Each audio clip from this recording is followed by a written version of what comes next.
নমস্কার বন্ধুরা, কেমন আছেন? আশা করি সবাই ভালো আছেন। গণেশ বেবির রেসিপিতে সবাইকে অনেক অনেক স্বাগত। আজকে একটা নতুন রেসিপি নিয়ে চলে এসেছি আপনাদের কাছে শেয়ার করার জন্য। আজকে হচ্ছে পুরভরা কদম ফুলের পিঠে, আর আমি কেমন করে বানাই প্রথম থেকে লাস্ট পর্যন্ত ফুল ভিডিওটা দেখতে থাকুন। চলো তাহলে আর দেরি না করে ঝটপট করে বানিয়ে ফেলি।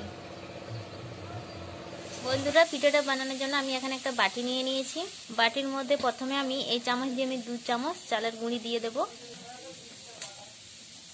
এবারে স্বাদ মতন আমি নুন দিয়ে দিচ্ছি চালের গুঁড়িতে। এবার চালের গুঁড়িটা ভালো করে হাত দিয়ে মাখিয়ে নেব। নুনটাকে চালের গুঁড়ির সাথে ভালো করে মাখিয়ে নিয়েছি। এবারে গরম জল দিয়ে, উষ্ণ গরম জল দিয়ে চালের গুঁড়িটাকে ভালো করে মাখিয়ে নেব। খুব সিম্পলভাবে পিঠেটা বানাবো। উষ্ণ গরম জলটা দিয়ে দিলাম, যতটা দরকার সেইভাবে দিতে হবে। ভালো করে একটা সুন্দর একটা ডো বানিয়ে নেব। বাইরে বৃষ্টি হচ্ছিল কালকে, তাই জন্য মেঘের ওয়েদার, ভালো দেখা যাচ্ছে না। তাই আমি আজকে বাড়ির মধ্যেই বানিয়ে নিচ্ছি, হয়তো দেখা যাচ্ছে না।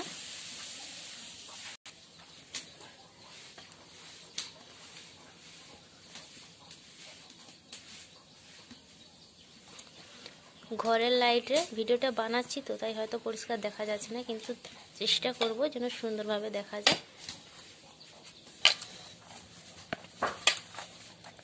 সুন্দর করে একটু আমি হাত দিয়ে দাবিয়ে নিচ্ছি। গরম জলে মাখালে খুব সুন্দর নরম হয়। দেখুন বন্ধুরা, ভালো করে আমার চালের গুঁড়ি মাখানো হয়ে গেছে। এবারে এটাকে আমি সাইডে করে নেব। এদিকে কড়াটা বসিয়ে দিয়েছি। বন্ধুরা, কড়াটা বসিয়ে আমি কড়ার মধ্যে আখের গুড় দিয়েছি। এবারে গুড়টাকে একটু পাকিয়ে নেব।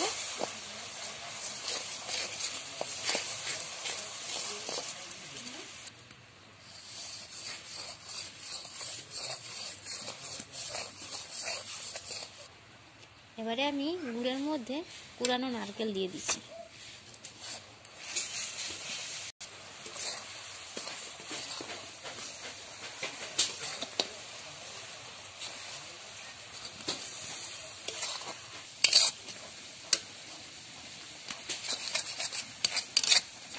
গুড় আর নারকেলটাকে ভালো করে একটু পাকিয়ে একটু আঠালো করে নেব।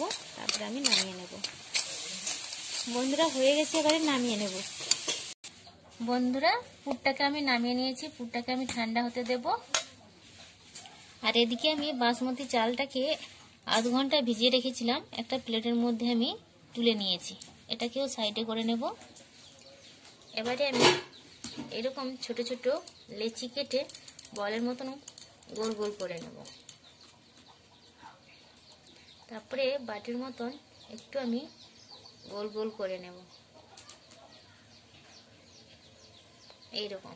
এবারে এর মধ্যে পুরটা দিয়ে দেব। পুরটা দিয়ে দিচ্ছি। এবারে মুখটাকে ভালো করে বন্ধ করে দেব এরকম। তারপরে আবারও হাত দিয়ে একটু গোল গোল করে নেব।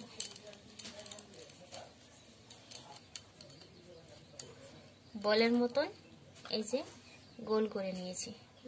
এবারে বাসমতির চালের মধ্যে আমি কোট করে নেব। এবারে বলটাকে চালের মধ্যে এরকম হালকা চেপে কোট করে নেব।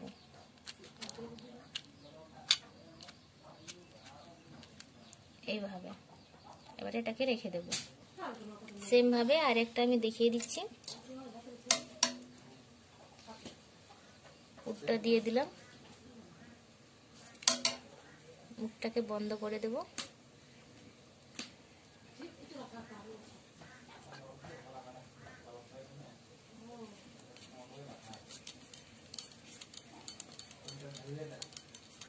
বলটা হয়ে গেছে। এবারে আবারও কোট করে নেব এইরকম।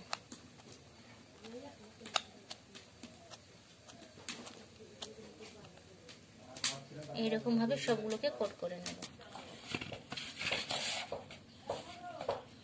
দেখুন বন্ধুরা, বানানোটা আমার কমপ্লিট হয়ে গেছে।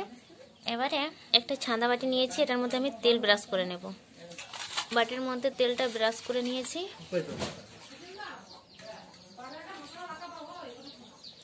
তারপরে বলগুলোকে রেখে দিচ্ছি।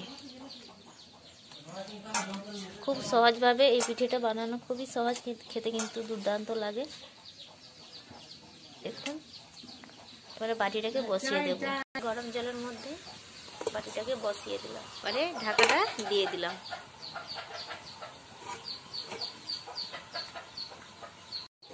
দশ মিনিট হয়ে গেছে বন্ধুরা, এবারে ঢাকনাটা খুলে দেখে নেব।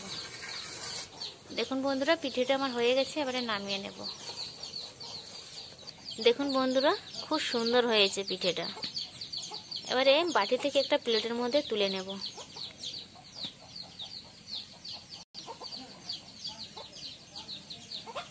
দেখুন বন্ধুরা, কি সুন্দর দেখতে লাগছে।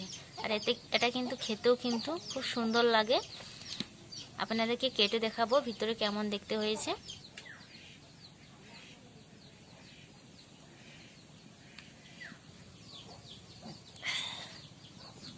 দেখুন বন্ধুরা, পুরটা ভিতরে কতটা সুন্দর দেখতে লাগছে। তো বন্ধুরা, আপনাদেরকে এই ভিডিওটা কেমন লাগলো অবশ্যই কমেন্ট করে জানান। আর ভালো লাগলে ভিডিওটাকে লাইক করুন, বন্ধুদের কাছে অনেক অনেক শেয়ার করুন।